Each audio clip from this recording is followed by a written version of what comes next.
Hey guys, unboxing time, and this is Kenwood DDX 919WS. Store opening berikut ini.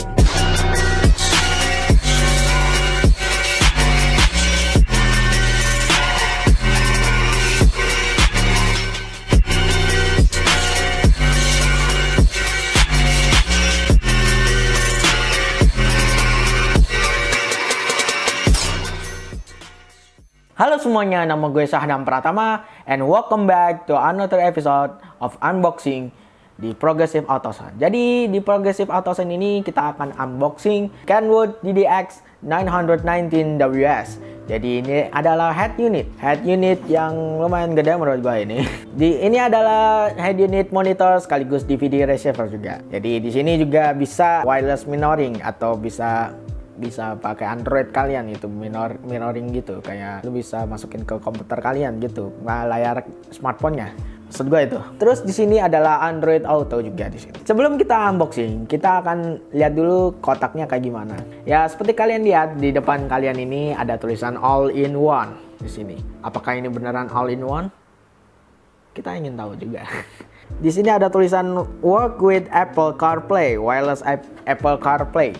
Di sini ada Android Auto juga, dan di sini juga wireless mirroring for Android phone over Wi-Fi. Jadi di sini juga bisa dimasukkan ke head unit kalian gitu, kayak komputer gitulah. Terus di sini ada instruksi juga. Di sini ini kayaknya instruksi apa? Mapnya. Ini kayaknya mapnya.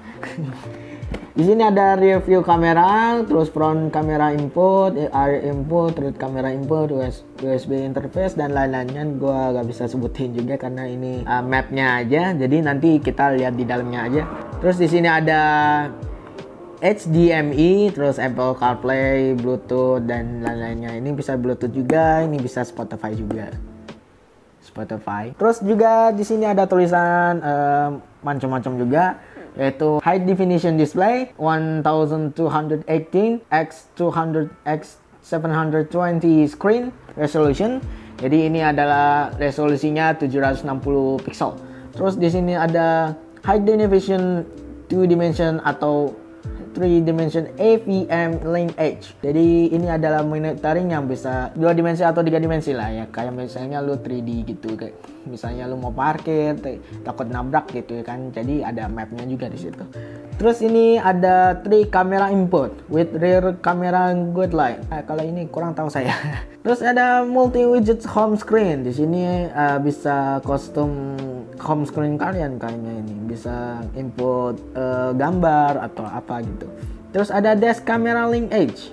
Terus ada juga direct OM steering remote. Oke, kita langsung aja unboxing kali ini. Jadi unboxingnya ini gue gak tahu cara bukanya. Oh, ini ada. Jadi bukanya lewat sini, lewat samping ini. Lewat depan sih gak bisa. Orang dibukanya sini. Oke, kita mulai. Apa aja barangnya di dalam ini? Di sini ada. Oh, ini adalah kabel inputnya kayaknya ini. Kabel input kamera kayaknya ini. Kurang tahu deh. Terus ada kabel juga, kabel input, ada Vicon, reverse dan apa lainnya ini gua nggak tahu warna-warnanya apa. Terus ada baterai Panasonic 2 biji di sini. Ada 2 biji di sini. Ini kayaknya buat remote. Terus ada kabel buat ini kabel buat mikrofon kah? Oh ya, kayaknya mikrofon ini. Terus ada kabel juga, kabel USB. Ya, kabel USB. Di sini ada beberapa juga.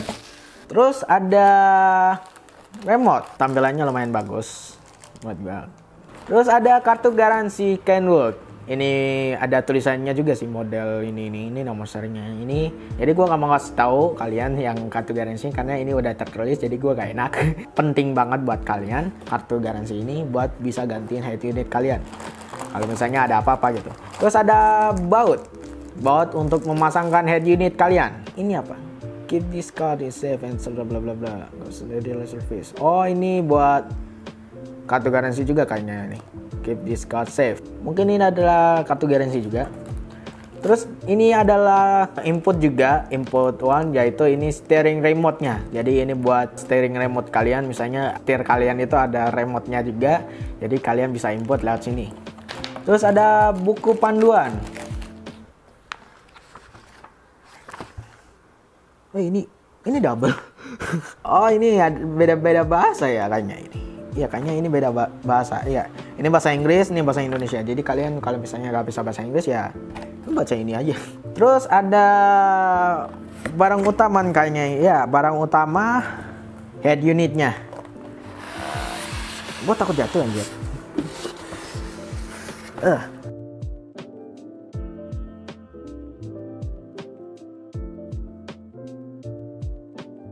Ini nggak bisa nggak boleh dicopot kan? Takut kotor apa-apa. Nggak apa-apa ya begini doang ya, karena saya takutnya kotor sih di dalamnya juga. Ini apalagi udah barang baru juga dan baru datang kemarin. Ini adalah head unit Kenwood DDX 919WS. Jadi ini beginilah tampilannya juga bagus. Nanti saya kasih tahu juga buat ke kalian lewat Pak Jeki aplikasinya apa aja, ininya apa aja ya. Di dalam head unit ini apa aja, nanti di terakhir-terakhir kita akan jelasin bersama-sama oleh Pak Jeki. Oke, kita udah unboxing semuanya, dari barang-barangnya apa aja, remote, kabel banyak, dan head unitnya.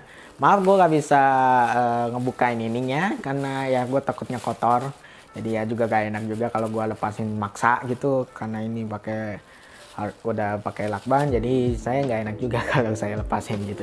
Jadi kita udah unboxing semuanya, dan apa aja sih spesifikasinya? Gue jelasin ya semuanya. Spesifikasinya yaitu di bagian monitor, ukuran gambarnya di sini lebarnya 6,75 inci ya, itu di diagonalnya 152,1 mm di bagian lebarnya, dan 79,5 mm di bagian tingginya. Sistem tampilan di sini adalah panel AAS LCD. Terus sistem drive-nya ini sistem Matrix Active TFT. Jumlah pixelnya di sini adalah 2.764.800. Di sini di dalam kurungnya adalah 1280H dan 720V kali RGB atau red, green, blue. Bagian pemutar DVD-nya di DDX 919WS ini konverternya DA-nya ini 24 bit atau 32 bit. Decoder audionya ini linear PCM atau Dolby Audio atau MP3 atau WMA atau AAC atau WWV atau VLAC dan Vorbis. Decoder videonya ini MP1, MP2, MP4, WMV, H264 dan MKV. Respon frekuensinya ini adalah 96 kHz atau 20 sampai 44 ribu Hz, 48 kHz 20 sampai 20 ribu Hz, dan 44,1 kHz dan 20 sampai 20 ribu Hz. Jadi sini respon frekuensinya itu beda-beda ya. Kecuali 48 sama 44,1 ini lumayan sama gitu. Oke, semuanya udah di unboxing, semua gua jelasin spesifikasinya juga buat kalian. Tapi menurut kalian gimana sih softwarenya di head unit ini? Apa aja di head unit ini? Tampilannya juga apakah bagus? Apakah ini benar-benar all in one? Kita langsung aja ke Pak Jeki karena Pak Jeki tahu tentang head unit ini. Kita langsung aja ke Pak Jeki-nya langsung. Oke, jadi seperti ini ya tampilannya head unit Kenwood DDX 919WS setelah terinstall di mobil Mitsubishi Pajero Dakar ya, yang baru modelnya. Ini udah fit banget dengan frame-nya ya. Udah fit dengan frame-nya. Jadi bisa kita lihat di sini UI-nya. Ini kita buka di bagian ini menunya. Di sini kita bisa lihat fiturnya, ada disk, ada USB, ada Spotify, ada Apple CarPlay, Android Auto, iPod, HDMI, AV in, radio, wireless mirroring, Bluetooth, telepon, dan ada fitur buat settingan audionya ya. Jadi bisa kita lihat ini di sini kita bisa menggunakan Spotify juga ya. Jadi kalau Spotify ini kita harus connect Bluetooth dulu dari perangkat handphonenya kita atau iPadnya kita connect dulu Bluetoothnya ke head unit ini. Jadi caranya seperti ini ya. Kita pairing dulu. Ini di sini menu ini, sorry, balik lagi di menu ini yang ada tanda gear ini ya, ada setup audio. Ini audio, ini buat settingan audionya. Kita pilih yang setup. Di sini ada AV, ini ada settingan AV, bisa kita atur ya. Ini buat audio video. Ini ada displaynya ya, buat pengaturan display. Ini ada pengaturan user interface-nya ya. Di sini ada semuanya. Ada steering, remote control, segala macem. Terus ini ada pengaturan kameranya juga. Ini ada pengaturan buat softwarenya, segala macem. Pengaturan security code-nya. Dan seperti yang tadi saya udah bilang, ini ada pengaturan Bluetooth. Jadi ini buat pairing. Jadi jika kalian pengen pairing Bluetooth bisa, atau ingin menggunakan Spotify, kalian bisa select device ini kan. Ini Bluetoothnya di on dulu, select device. Nanti kalian bisa klik di plus ini untuk menambahkan perangkat apa. Nanti dia akan search. Jadi perangkat kalian harus turn on dulu ya Bluetoothnya. Oke, ini kita skip aja. Jadi ini emang iPad saya kemarin udah pairing ke device ini juga, ke head unit ini. Jadi kita back aja. Kita langsung lihat fitur lainnya. Ini kalau kalian pengen connect lagu tapi tanpa melalui Spotify juga bisa, misalnya lewat Joox atau Tidal, kalian bisa pilih fitur yang Bluetooth ini. Jadi back to basic, jadi emang harus connect Bluetooth dulu ya, connect Bluetooth dulu baru bisa kita pakai yang menu Bluetooth ini atau menu Spotify. USB juga ya, kita tinggal colok USB aja, ntar bisa ngeread. Dan ini ada disk. Untuk sekarang ini kita pakai disk saja karena kita ada ini CD-nya di sini. Ya, bisa kalian dengar sendiri ya. Seperti ini. Kita langsung aja ke menu yang penting ya, ke menu audio. Jadi di menu audio ini kita ada banyak fitur nih. Ada speaker crossover. Seperti head unit Kenwood pada umumnya, ini bisa diatur ya. Ini kalian bisa ngatur crossover ya. Ya, ini buat front channel. Front channel kalian bisa high pass, bisa ada pengaturan slope-nya sampai 24 dB ya. Ini true kalau misalnya kalian yang pengen ngelosin aja. Jadi ngelosin itu kalau misalnya kalian udah menggunakan prosesor, kalian ngelosin dan cutting crossover lewat prosesor itu nggak masalah ya. Oke, ini juga ada rear crossovernya dan ada subwoofer crossover juga ya. Bisa phase inversion atau polarity inversion ya. Jadi bisa ngebalik polaritas. Terus kita ke bagian equalizer ya, bisa kalian lihat sendiri. Sorry, bagian equalizer, ini equalizer yang udah saya setting ya. Untuk di mobil ini ada 1, 2, 3, 4, 5, 6, 7, 8, 9, 10, 11, 12, 13 band equalizer ya. Di sini kalian bisa pilih preset juga. Jadi ini ada user 1 sampai 4. Ini memori settingan yang bisa kita save ke sini. Ini memori default settingan yang ada dari head unit ini ya. Oke, ini memori ini kalau kalian ingin save settingan yang udah kalian bikin, kalian bisa save di sini. Tinggal pilih. Ini initialize buat ngeflatin balik.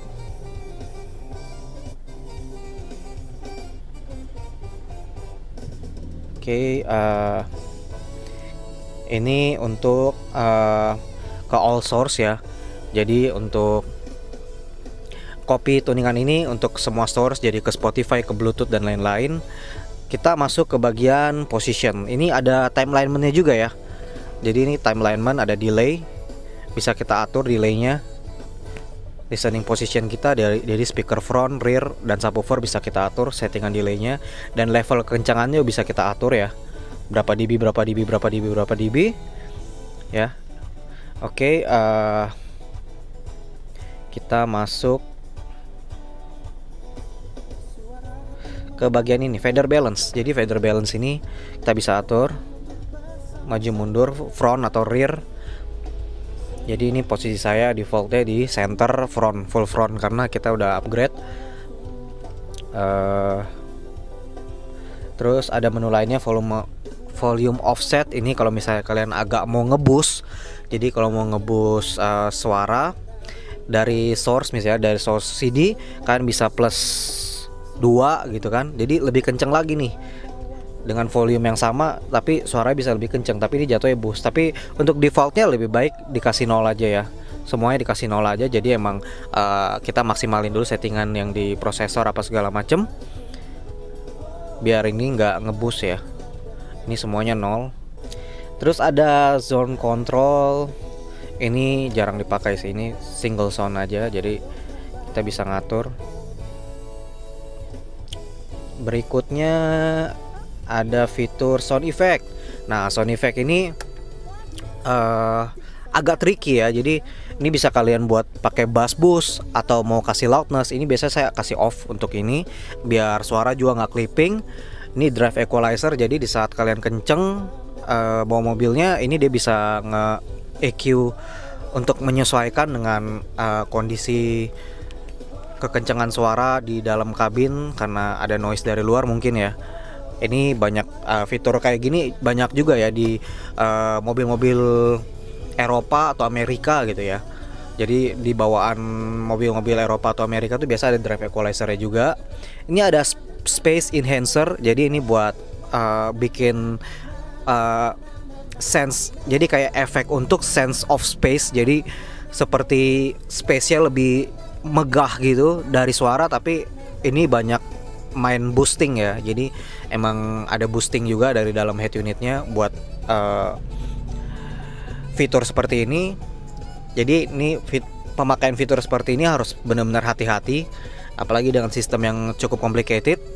Harus hati-hati agar menghindari terjadi clipping signal.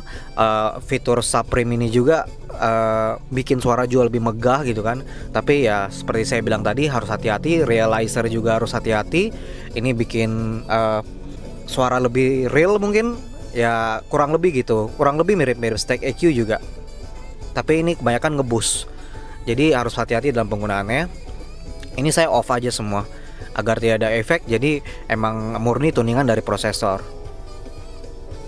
Terus di sini ada audio memory. Ini kalau misalnya kalian mau save semua settingan tadi, itu kalian bisa save di sini, setup memory, yes.